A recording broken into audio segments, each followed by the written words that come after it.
¿Qué tal, amigas y amigos de Voces Universitarias? Gracias por estar con nosotros. Y bueno, pues hoy nos encontramos en un magno evento de la Universidad de Quintana Roo, el cual es la Feria del Libro Universitario, el cual se está llevando aquí en la División de Ciencias de la Salud, bueno, sobre todo por cuestiones de logística. También algunas cosas se van a llevar en la Biblioteca Santiago Pacheco Cruz de nuestro campus Chetumal, ahí en el Boulevard Bahía. Pero bueno, hay ciertas actividades que la verdad están organizadas de tal manera que toda la comunidad universitaria tenga acceso a toda esta información. Y bueno, pues para ello, pues también tenemos pues una gran persona, una gran personalidad de origen cubano, al maestro Alex Fleische, a quien damos la más cordial bienvenida a esta su casa, la Universidad de Quintana Roo, aquí a México, porque sé que ha venido aquí otras familias, ha venido otras veces, pero bueno, a esta parte del sur de Quintana Roo, que es Chetumal, esa es su casa. Bienvenido, Muchas maestro. gracias.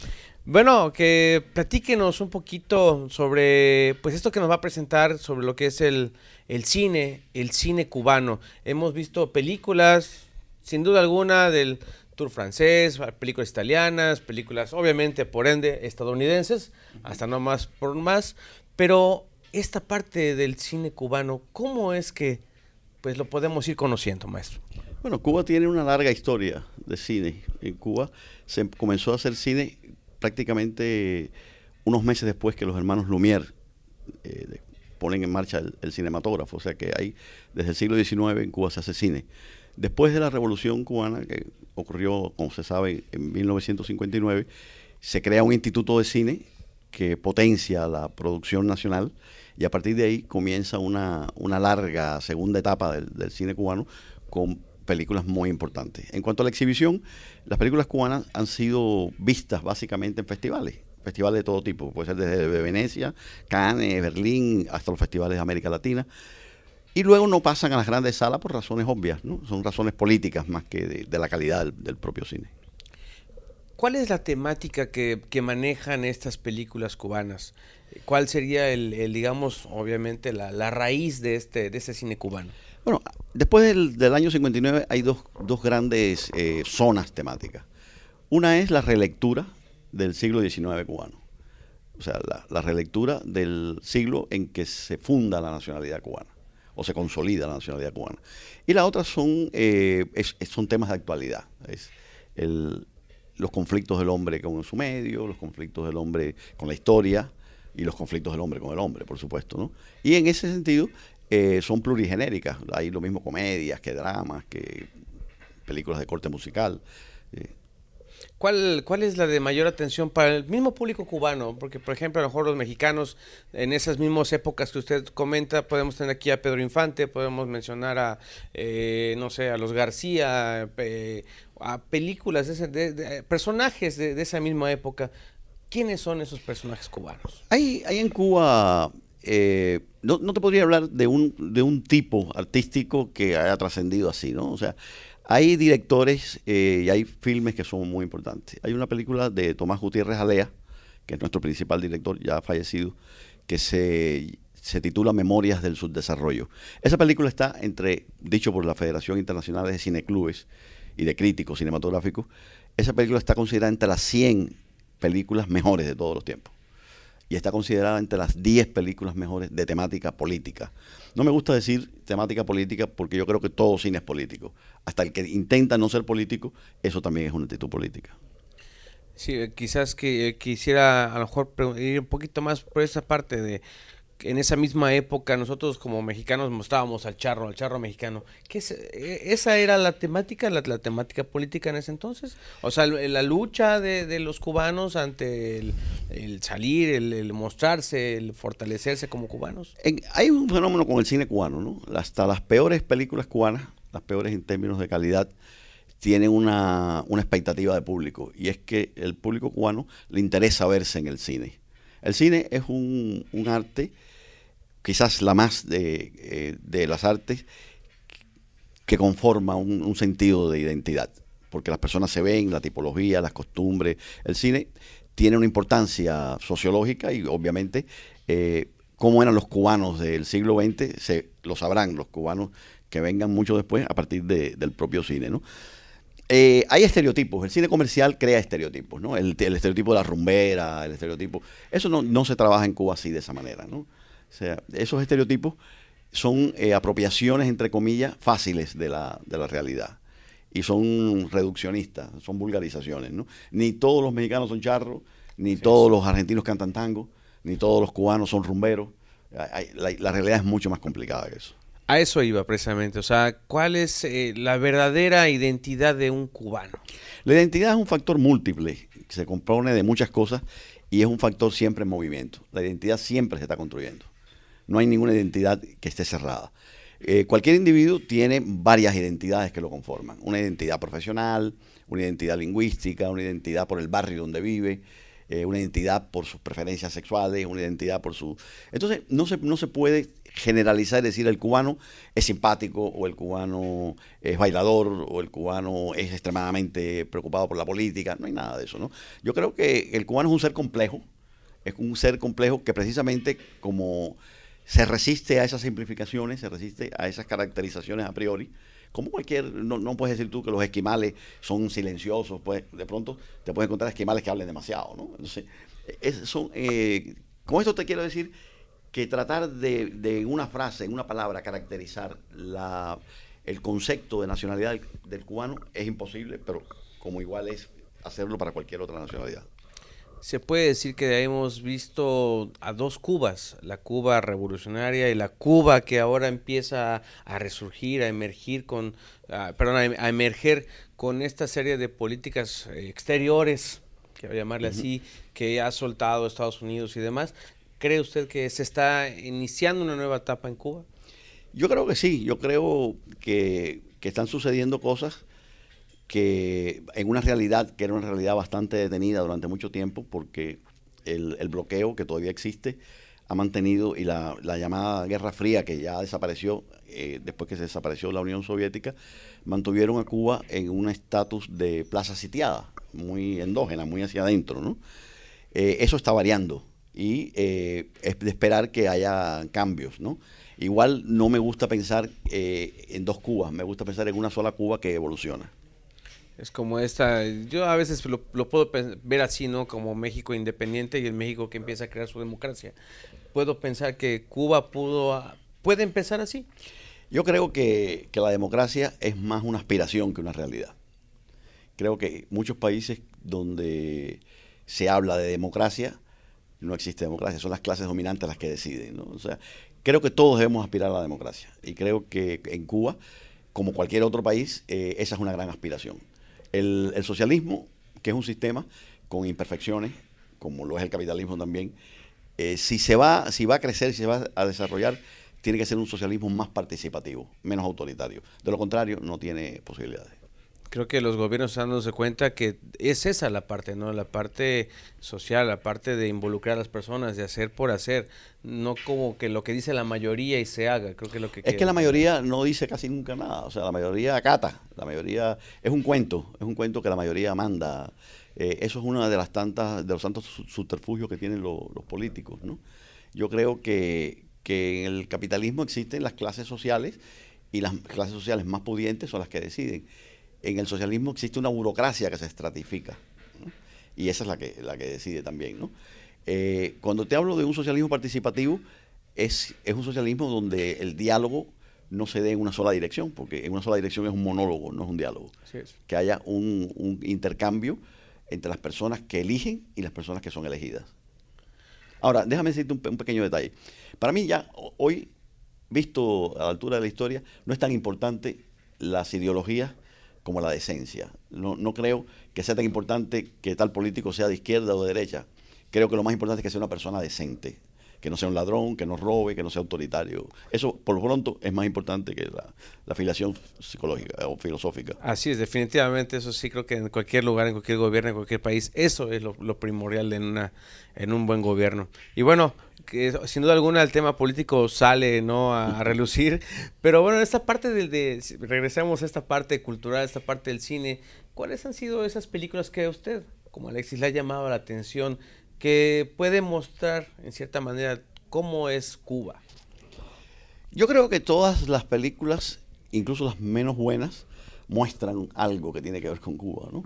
Porque de la misma manera que te decía lo del concepto de identidad, en la realidad tampoco es una sola y es agotable en una película, ¿no? Hay filmes muy importantes como Memorias del Subdesarrollo, de Gutiérrez Alea, Lucía, que es una película de Humberto Solás, es una película en 3 cuentos, y cada Lucía de cada cuento es de una época distinta de la historia de Cuba. Hay películas como pueden ser María Antonia, que es una película que se basa en una obra de teatro. Y tiene que ver con manifestaciones de la religiosidad popular cubana. Hay muchas películas que tienen... lo que pasa es lo que yo pretendo hacer también en este curso, ¿no? O en este taller.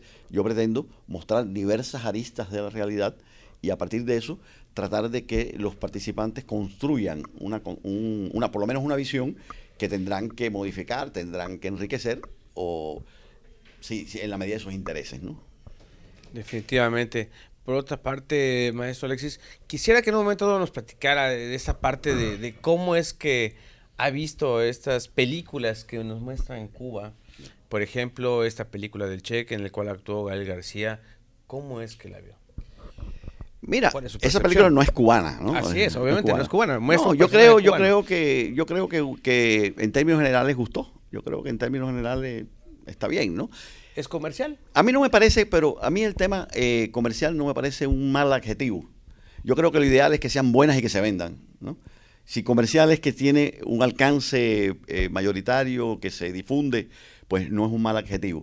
El comercial se asocia a la baja calidad cuando vulgariza conceptos, cuando estereotipa países, ciudadanos, música, cuando simplifica hechos históricos, ¿no? Esa película me pareció bien, no me parece nada extraordinario, me parece muy buena actuación y bueno, no tengo objeciones, ¿no? ¿Qué viene ahora para el cine cubano? ¿Qué es a partir de lo que ya se hizo? ¿Qué es lo que viene ya con esas nuevas tecnologías, con la apertura, con muchas cosas? ¿Qué es lo que viene para el cine cubano? Bueno, de hecho hay un fenómeno que es el fenómeno digital, ¿no? El fenómeno digital, el libre acceso al tema, a la técnica digital, democratiza el acceso a la imagen en movimiento. O sea, ya no es necesario para hacer una película pertenecer a la industria del cine, ¿no? Tú y yo salimos con una cámara, editamos en nuestra propia casa y tal.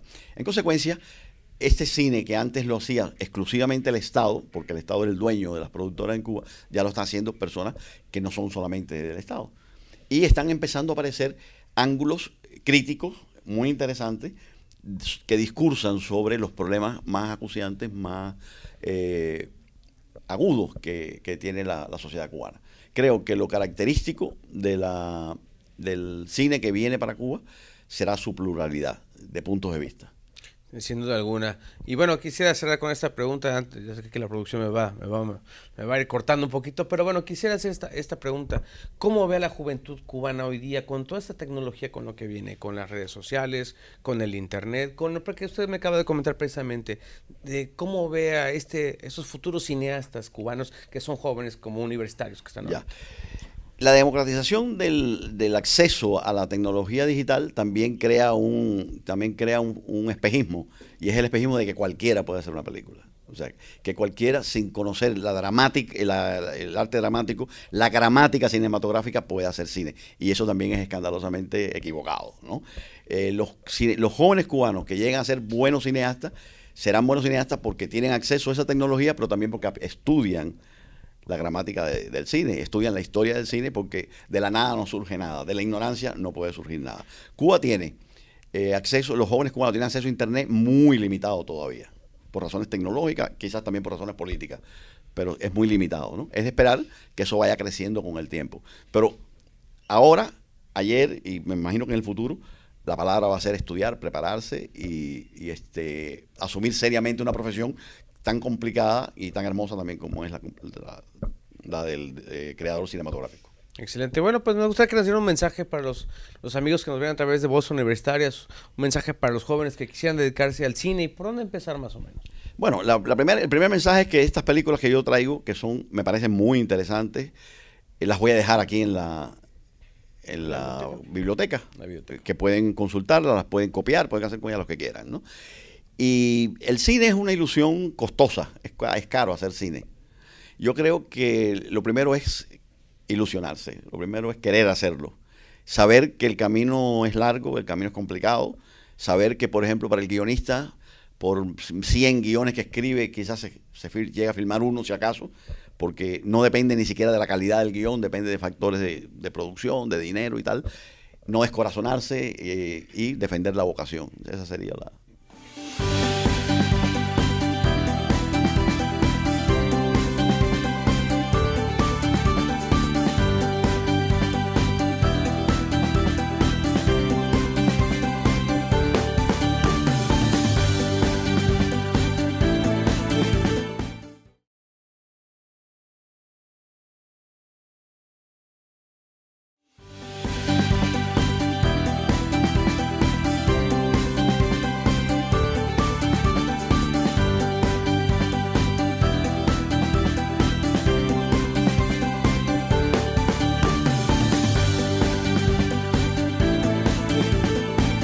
Sí, bueno, yo vengo del DF, ya no es DF, de la Ciudad de México. Soy médico de carrera, de profesión, pero soy dramaturgo también. Ya tengo muchos años de ser dramaturgo. Vengo también parte de la SOGEM. La SOGEM es la Sociedad General de Escritores de México. Y bueno, soy presidente de la Asociación de Críticos de Teatro. Tengo varias actividades realmente alrededor del teatro. Pues de la universidad, me invitaron aquí de la universidad, entonces he venido alguna otra vez, pero realmente me da mucho gusto estar otra vez por estos lados. Sí, estoy viendo que la mayoría del público es joven y creo que son los que pueden realmente empezar a hacer la cultura y van a empezar a escribir teatro. Entonces, bueno, la idea mía es de que es muy corto tiempo, en una hora realmente es muy poco tiempo lo que tiene uno, pero que por lo menos tengan una aliciente para escribir, una idea de cómo escribir, un gusto por escribir, que puedan decir lo que sucede en sus países, en sus estados, en sus ciudades, en todo, en su familia, que puedan comunicarse. Si el teatro más que nada es comunicación, y bueno, que comuniquen todas sus problemáticas, sus miedos, sus alegrías, todo lo que tenemos por dentro también. Bueno, según la pregunta, va a ser difícil poner una obra de teatro, difícil escribir una obra de teatro, difícil. Son muchas ramas del teatro. Yo la que más trato, aunque también he dirigido teatro y he actuado inclusive en alguna obra de teatro, pero lo que más me importa a mí es la escritura de teatro. Sí no es fácil realmente. Tiene una serie de reglamentos, de reglas para escribir una obra de teatro para que quede bien, para que quede completa. Entonces, bueno, cada vez hay más gente que está dedicándose a escribir. Principios del siglo pasado era una cantidad mínima de escritores los que escribían teatro en México, estoy hablando, y mujeres pues prácticamente ninguna, quitando Elena Garro, alguna que otra, pero prácticamente no. Pero actualmente es una enorme cantidad de gente joven, sobre todo, que están escribiendo teatro, precisamente con esta necesidad de comunicación. Cada vez aumenta el número de mujeres, cada vez aumenta el número de jóvenes que están dedicando. Uno lo hace mejor que otros, pero creo que la calidad del teatro nacional, del teatro mexicano, pues se puede comparar a cualquiera de cualquier parte del mundo. Tenemos muy buenos autores de teatro, y ya en la apuesta, que tampoco es fácil, porque pues, entra desde lo económico a la profesionalidad de los actores, del director, todo esto, pero también ha ido creciendo, va creciendo. Más que nada hay un crecimiento muy grande fuera de la capital. Antiguamente, cuando yo empezaba prácticamente, pues todo era en la capital, y los grupos que iban de la capital a la provincia a dar sus obras de teatro, y ahora no, ahora ya se hace mucho teatro. Es rara la ciudad, inclusive pueblos, que ya tienen sus grupos de teatro, que ya presentan desde pastorelas en diciembre, teatro infantil, etcétera. Entonces hablan mucho de que el teatro está en declive, y yo pienso que lo contrario. Cada vez hay mayor cantidad de teatro cada vez hay mayor gente interesada en hacer teatro. Ahora, la problemática, pero es no más en el teatro, es la parte económica, que no hay suficiente apoyo económico para los grupos de teatro, para todos, para los autores, para todo. Entonces, bueno, pero con todo y esa problemática se está haciendo muchísimo teatro. Sí, yo siento que lugares, no estoy muy, no sé muy bien, por ejemplo, aquí en Chetumal cómo está, pero sospecho que no hay escuela de teatro, que no hay inclusive profesores de teatro. Entonces todo lo que se logra hacer es pues casi por amor, por un deseo de hacerlo. Entonces yo siento que el que quiere hacer teatro lo puede hacer con recursos, sin recursos, pero sí tienen que estudiar, tienen que prepararse, tienen que tomar herramientas para poder hacerlo. Yo voy a dejar a la biblioteca, traje unos CDs que ahorita es como se está publicando ya más que nada, en donde pongo mi manual de dramaturgia y bueno, vienen 700 obras de teatro completas. Entonces es toda una biblioteca de teatro, lo voy a dejar para bibliotecas y para que la consulten los muchachos, para que los muchachos tengan alguna base, tengan una base de cómo se empieza una obra de teatro, que son los elementos indispensables que tiene que tener, y a partir de ahí pues tienen que empezar a trabajar, pedir un asesoramiento quizá en un momento dado con gente más preparada de cualquier lado, de Mérida, de México, de donde sea, hasta que ya tengan sus propios profesores de aquí. Sería lo ideal, siempre lo ideal, que todo se concrete en un solo lugar, pero eso es poco a poco. Entonces, bueno, yo sí les pido a los jóvenes que lean teatro. El teatro no se lee, es rarísimo, se lee poco de cualquier libro, pero el teatro es de lo que menos se lee. Se les hace difícil leer el teatro y están perdiendo una oportunidad enorme, porque el que lee teatro se vuelve director, actor, escenógrafo, vestuarista, todo, porque en la novela en todo está hecho, pues todo está dicho. En teatro no, en teatro el que lee el teatro se tiene que estar imaginando cómo se visten, cómo caminan, qué escenografía tienen.